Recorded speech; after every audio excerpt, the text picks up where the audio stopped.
So hello everyone and welcome to our YouTube channel S Gurukul. तो बहुत दिनों से क्लास नहीं आ रही थी just because I am not able to take class. Anyways, पिछला क्लास जो था वो Nelson Mandela long walk to freedom का जो थ्योरी था पूरा का पूरा हम लोगों ने देख लिया था, पूरा स्टोरी देख लिया था। और आज जो है हम लोग करने वाले हैं क्वेश्चन एंड आंसर। तो सबसे पहले क्वेश्चन की ओर चलते हैं। और सबसे पहला क्वेश्चन जो है वो क्या कहता है कि where did the ceremony take place? Can you name any public buildings in India that are made of sandstone? मतलब क्या बोल रहा है कि जो साउथ अफ्रीका में सेरेमनी हुआ था आफ्टर द फ्रीडम, तो वो जो सेरेमनी हुआ था वो कहाँ हुआ था, और इंडिया में ऐसी कौन सी बिल्डिंग्स हैं जो सैंडस्टोन्स के बने हुए हैं।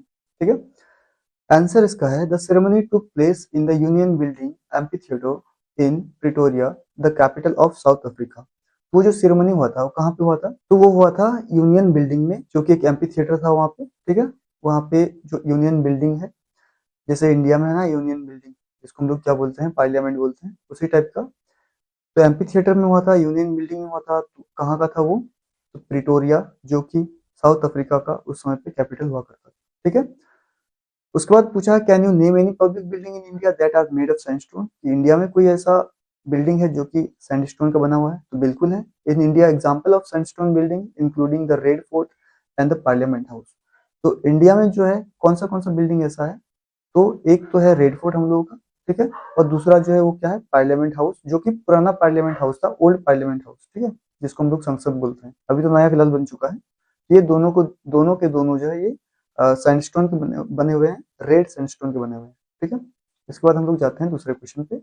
Can you say how 10 May is an autumn day in South Africa? Question कह रहा है कि कैसे जो 10 मई है वहां पे ऑटम डे था, क्योंकि अक्सर इंडिया में मई का महीना जो होता है वो होता है समर। ठीक है, लेकिन साउथ अफ्रीका में उस समय पे ऑटम चल रहा था।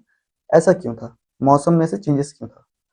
इसका आंसर है since south Africa lies in the southern hemisphere. तो साउथ अफ्रीका जो है वो कहाँ का, मतलब कहाँ पे लाइज करता है पूरा वर्ल्ड में? ये मान लो कि वर्ल्ड है ना, ऐसे पृथ्वी, तो ये साउथ अफ्रीका जो है सदर्न में है ना, साउथ में है। ठीक है, इंडिया अगर यहाँ है ट्रॉपिक ऑफ कैंसर के पास में, तो ये जो अफ्रीका है वो कहाँ पे है, सदर्न में है। तो सदर्न हेमिस्फीयर, क्योंकि ये बहुत ज्यादा डिफरेंसेस हो जाते हैं यहाँ पे, तो यहाँ पे वेदर कंडीशन भी चेंज हो जाती है। Since south Africa lies in the southern hemisphere, क्योंकि जो अफ्रीका, साउथ अफ्रीका है वो सदर्न हेमिस्फीयर में है, the season are opposite to India. इसीलिए वहाँ का जो सीजन होता है ना, ऋतुएं होती हैं, वो इंडिया से बिल्कुल ही अलग होती है। तो मे फॉल्स इन ऑटम देयर, तो उस समय पे क्या होता है कि जो मे होता है साउथ अफ्रीका में, मे का महीना वहाँ के लिए ऑटम होता है, unlike in India where it is summer. और जो इंडिया में होता है वो क्या होता है, समर होता है, यानी कि गर्मी होता है। ठीक है, क्वेश्चन नंबर 3 क्या कहता है? At the beginning of his speech Mandela mentions N extraordinary human disaster. What does he mean? What is the glorious human achievement he speak of? Question क्या बोल रहा है कि जब रिपब्लिक के बाद मंडेला जब स्पीच देते हैं ना, तो पहला स्पीच में वो क्या मेंशन करते हैं? An extra ordinary human disaster. ठीक है, मतलब एक महान जो असाधारण ह्यूमन का आपदा है ना, उस वो चीज वो उल्लेख करते हैं वहां पे। तो इसका मतलब क्या था? और what is the glorious human achievement he speak of? और ग्लोरियस ह्यूमन अचीवमेंट यानी कि जो महान उपलब्धि था ह्यूमन का उस वहां पे साउथ अफ्रीका में ना, उसके बारे में बात किया था। तो इस दोनों का मतलब क्या है? ठीक है, आंसर देख लेते हैं इसका। The extraordinary human disaster refers to apartheid, a system of racial discrimination and oppression in South Africa। तो क्या बोल रहा है यहाँ पे? एक्स्ट्रा ऑर्डिनरी ह्यूमन डिजास्टर जो है वो किस चीज को दिखाता है? एपार्थाइड यानी कि छुआछूत। ठीक है, और क्या है? A system of racial discrimination. System of racial discrimination मतलब क्या कि वहां पे जो ओल्ड गवर्नमेंट था ना, पहले व्हाइट गवर्नमेंट, व्हाइट पीपल्स का जो पहले गवर्नमेंट हुआ करता था, तो सिस्टम था रेशियल डिस्क्रिमिनेशन, यानी कि रंग के आधार पर डिस्क्रिमिनेट करना, भेदभाव करना। और ऑपरेशन यानी कि जो प्रताड़ित करना, जो ब्लैक पीपल है वहां का, है ना। तो ये एक एक्स्ट्रा ऑर्डिनरी ह्यूमन डिजास्टर के रूप में उन्होंने मेंशन किया था। उसके बाद पूछा है द ग्लोरियस ह्यूमन अचीवमेंट, है ना। तो the glorious human achievement is the end of apartheid and the establishment of a democratic free government. तो सबसे बड़ा जो वहाँ पे अचीवमेंट था क्या था? अपार्थाइड सिस्टम को खत्म करना और एक ऐसी डेमोक्रेटिक गवर्नमेंट को एस्टेब्लिश करना जो कि वहाँ पे सभी चीजों को इक्वल रूप में देखे।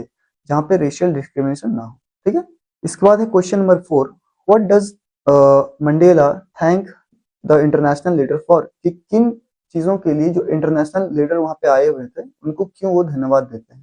ठीक है, Nelson Mandela thanks them for supporting the struggle against apartheid and standing bye south Africans in their fight for freedom. Nelson Mandela जो है वो धन्यवाद देते हैं supporting the struggle against apartheid and standing bye south Africans in their fight for freedom, support करने के लिए उन नेताओं का जो इंटरनेशनली जो लोग थे ना, जो सपोर्ट कर रहे थे कि साउथ अफ्रीका में रेशियल डिस्क्रिमिनेशन बहुत ज्यादा हो रही है, इन चीजों को कहीं ना कहीं खत्म करना चाहिए, है ना। तो जो जिन नेताओं ने, वर्ल्ड लीडर ने सपोर्ट किया था इन विषय के लिए, तो उन लोगों को जो नेल्सन मंडेला है वो थैंक्स बोलते हैं, धन्यवाद देते हैं। इसके बाद है question number 5, what idea does he set out for the future of south Africa.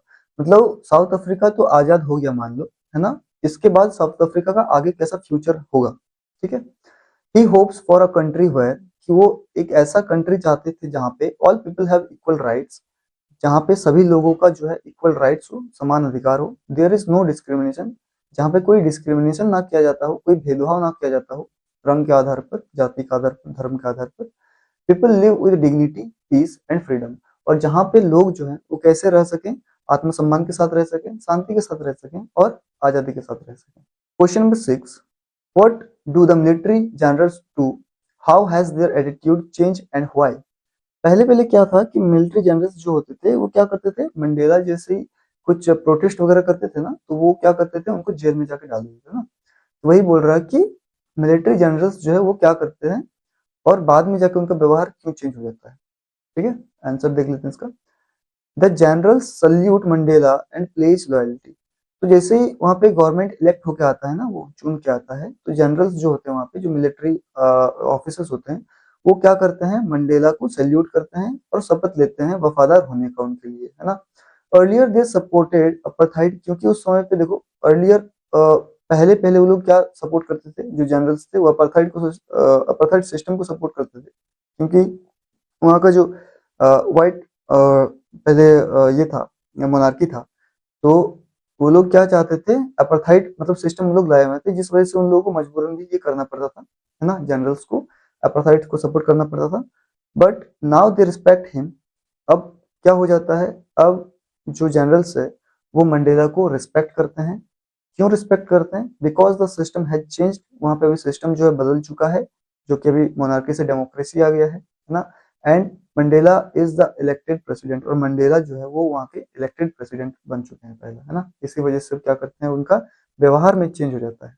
Y were two national anthem sung, वहां पे दो राष्ट्रीय गान क्यों गाया जाता है ना, जैसे इंडिया के लिए एंथम है ना, जन गण मन, उसी प्रकार से वहां जो है वहां पे दो नेशनल एंथम क्यों गाया जाता है।